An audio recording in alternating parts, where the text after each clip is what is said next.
Assalamualaikum warahmatullahi wabarakatuh. Halo teman-teman pelajar Muhammadiyah se-Yogyakarta. Perkenalkan, aku Jenny Dwi Ardani dari Pimpinan Daerah Ikatan Pelajar Muhammadiyah Kulon Progo. Hari ini saya akan membawakan materi mengenai ekologi. Nah, teman-teman udah tahu belum sih apa itu ekologi?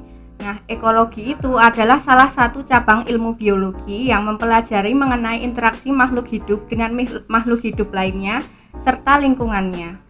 Nah, kalau lingkungan hidup, teman-teman udah tahu belum? Nah, kalau pengertian lingkungan hidup sendiri, menurut Kamus Besar Bahasa Indonesia, lingkungan hidup adalah kesatuan ruang dengan semua benda, daya, keadaan, makhluk hidup termasuk manusia, dan perilaku yang mempengaruhi kehidupan dan kesejahteraan manusia serta makhluk hidup lainnya. Nah, mengapa sih pelajar harus peduli terhadap lingkungan? Mengapa sih pelajar harus peduli terhadap lingkungan, terutama lingkungan hidup? Nah, karena manusia diangkat sebagai khalifah di bumi ya, yang diamanati untuk menjaga lingkungan hidup, untuk menjaga bumi ini, bukan malah merusaknya. Begitu pula dengan pelajar, termasuk kita kan ya, pelajar Muhammadiyah. Nah, sebagai penjaga kelestarian bumi, pelajar juga harus peduli terhadap isu-isu lingkungan yang ada. Salah satunya yaitu isu sampah plastik. Nah, kenapa sih kok harus sampah plastik? Kenapa nggak sampah yang lain? Kenapa nggak kebakaran hutan? Ya, kita juga harus peduli, tapi salah satunya sampah plastik itu sangat berbahaya buat kita. Kenapa? Saat ini sampah plastik menjadi salah satu musuh terbesar. Saat ini sampah plastik menjadi salah satu musuh bagi lingkungan. Nah, menurut National Geographic sendiri, tahu nggak? 73% sampah di dunia ini adalah sampah plastik. Coba bayangkan, ngeri banget nggak sih? Sampah plastik loh, 73% di dunia ini. Nah, kenapa sih kok bisa sampah plastik menjadi dominasi sampah di seluruh dunia? Banyak faktornya sih. Yang pertama, karena sampah plastik membutuhkan waktu yang sangat lama untuk terurai. Pertama, kalian tahu barang-barang plastik kayak ember anti pecah, kayak helm ciduk, kayak apa lagi ya, kayak piring plastik, ya kayak gitulah. Pokoknya barang-barang dari plastik itu membutuhkan waktu sekitar 1000 tahun untuk terurai sempurna di tanah. Bayangin, lama banget nggak sih? Kemudian kantong plastik yang biasa kita gunakan buat belanja yang cuma 2 menit atau 3 menit itu membutuhkan waktu 10 sampai 1000 tahun untuk terurai. Lama banget nggak sih? Nggak sepadan sama kita yang cuma menggunakannya tuh sebentar banget, sedangkan terurainya tuh lama banget, nggak sebanding banget gitu loh. Kemudian botol plastik minuman yang kita minum ya, kayak teh, air putih dan lain-lain itu membutuhkan 450 tahun untuk terurai. Lama banget nggak sih?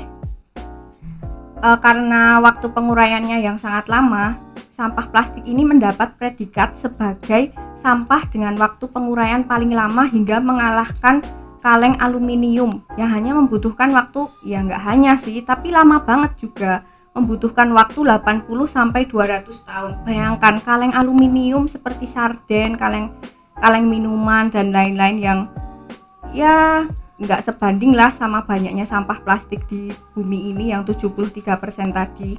Ngeri banget kan? Nah, apa saja sih yang bakal ditimbulkan kalau sampah plastik ini menggunung begitu banyaknya? Nah, yang pertama, yang udah sering banget kita lihat di jalan atau mungkin di rumah kita, yang pertama itu akan mengganggu pemandangan. Kalau sampah plastik yang terbengkalai, nggak dikelola dengan baik, itu kan bakal mengganggu pemandangan, akan terlihat kotor, jorok gitu ya. Terus selain mengganggu pemandangan, sampah plastik juga akan mencemari udara. Kok bisa? Yang pertama, kalau sampah plastik itu ya nggak sesuai pengelolaannya tadi, akan berserakan, itu pasti. Pertama, bau busuk, terus baunya tidak sedap gitulah pokoknya. Nah, terus kalau sampah itu dibakar, nah itu mengandung emisi karbon dioksida yang sangat tinggi. Setinggi apa sih? Nah, emisi karbon dioksida yang dihasilkan oleh pembakaran sampah plastik itu setara dengan polusi yang dihasilkan oleh pembangkit listrik tenaga batu bara pada tahun 2019, yaitu sebesar 189 watt. Padahal dulu sering banget ya di lingkungan kita, mungkin kakek kita atau bapak kita bakar sampah plastik dan baunya itu emang nggak enak banget, emang menyengat banget, ya nggak sih teman-teman? Nah, selain itu juga sampah plastik ini dapat merusak ekosistem laut. Kita sering ya lihat di sosial media gitu, ada foto ikan atau terumbu karang atau kura-kura atau satwa laut lain itu kayak mereka makan plastik, kayak bukan makanan mereka, kayak kasihan gitu ya.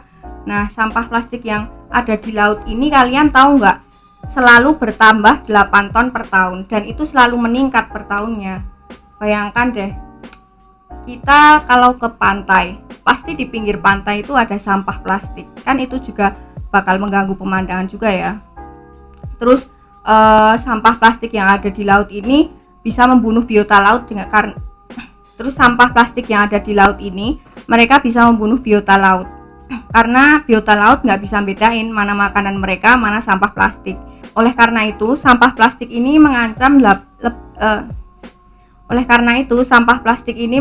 kurang lebih 800 spesies biota laut, mulai dari mamalia laut, ikan, dan burung laut. Kasihan ya mereka. Terus partikel plastik yang ada di lautan ini yang dimakan oleh ikan ini bisa berpindah kepada manusia yang mengonsumsi ikan yang ada di laut tersebut. Jadi secara tidak langsung sampah plastik ini juga bisa membahayakan kesehatan manusia juga, termasuk kesehatan kita. Terus masalah yang lebih besar yang diakibatkan oleh sampah plastik adalah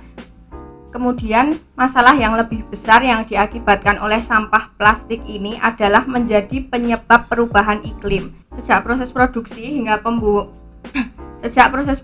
hingga pembuangan, sampah plastik ini mengemisikan banyak gas rumah kaca ke atmosfer yang membuat bumi jadi lebih panas. Kayak akhir-akhir ini kita merasakan sendiri ya, siang hari lebih panas dari biasanya. Kemudian bentuk kepedulian pelajar terhadap lingkungan, terutama sampah plastik. Sebagai aksi peduli terhadap lingkungan, terutama mengenai kerusakan lingkungan akibat sampah plastik, pelajar dapat memulai dari hal yang sangat kecil yang dekat dengan keseharian kita lah. Yang pertama, menggunakan botol minum sendiri, biar mengurangi penggunaan botol plastik. Kalau kita beli air mineral yang botolan gitu, jadi kan lebih irit juga ya.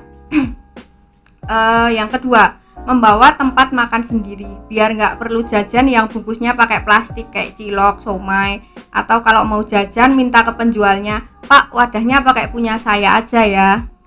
Yang ketiga, membawa tas belanja sendiri untuk menggantikan kantong plastik.